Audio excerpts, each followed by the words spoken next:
હક્કી આવાજ ન્યૂઝમાં આપનું સ્વાગત છે। હું છું શહાના સેઠવાલા। આંતરિક બદલી થતા શિક્ષકોને વિદાય સમારંભ યોજાયો।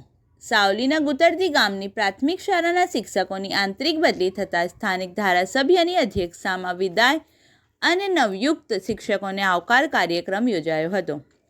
વડોદરા જિલ્લા સાવલી તાલુકાના અંતરિયાળ વિસ્તારના ગુતરદી 2 ગામની પ્રાથમિક શાળામાં વર્ષોથી ફરજ બજાવતા 3 શિક્ષકોની પોતાના વતન પાસેના ગામે આંતરિક બદલી થતાં શિક્ષણ સાથે સંકળાયેલા અને ગ્રામજનો દ્વારા શિક્ષકોનો ભવ્ય વિદાય અને નવયુક્ત શિક્ષકોને આવકારવાનો કાર્યક્રમ સાવલી ધારાસભ્ય કેતન ઇનામદારની અધ્યક્ષતામાં કરાયું, જેમાં વિદાયમાન અને નવયુક્ત શિક્ષકોને ધારાસભ્યના હસ્તે શાલ ઓઢાડી સ્મૃતિચિહ્ન ભેટ આપી હતી।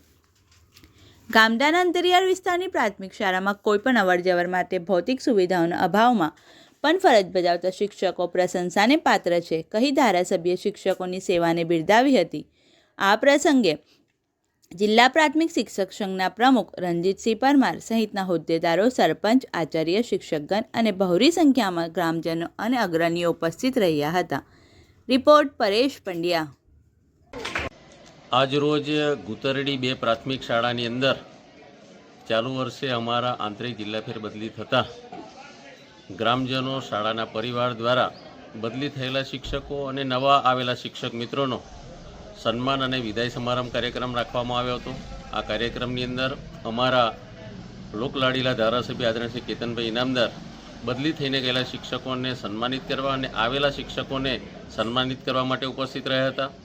શાળાના આચાર્યભાઈ શ્રી અંદરસિંહ અને એસએમસીના તમામ સભ્યો દ્વારા શિક્ષકોએ જે વર્ષો સુધી આ શાળાની અંદર સારી કામગીરી કરેલી છે, ભાઈ શ્રી મનોજભાઈ, બેન શ્રી હિનાબેન અને બેન શ્રી મંદાકિનીબેન, આ ત્રણેય બહેનોએ આ શાળાની અંદર વર્ષોથી કોઈએ 13 વર્ષ, કોઈએ 4.5 વર્ષ જેવી નોકરી કરેલી હતી અને બીજા બેન શીતલબેન પણ આ શાળાની અંદર આવ્યા છે। ત્યારે આ શિક્ષક મિત્રોએ જે વર્ષો સુધી શાળાની અંદર અને ગ્રામજનો સાથેનો જે એમનો નાતો હતો, તો ગ્રામજનો પણ મોટી સંખ્યાની અંદર ઉપસ્થિત રહ્યા હતા અને શિક્ષક શાળામાંથી જાય છે એ બાબતની અંદર ગામ લોકોને પણ આજે દુઃખ લાગતું હતું અને શિક્ષકોને પણ ગામ સાથેનો સહકાર મળેલો છે તે એમને પણ શાળા છોડીને જવાનું દુઃખ હતું, પણ સાથે સાથે પોતાના વતનથી થોડા કે પોતાના ઘરથી નજીકનું સ્થળ મળેથી એમને ખુશી હતી।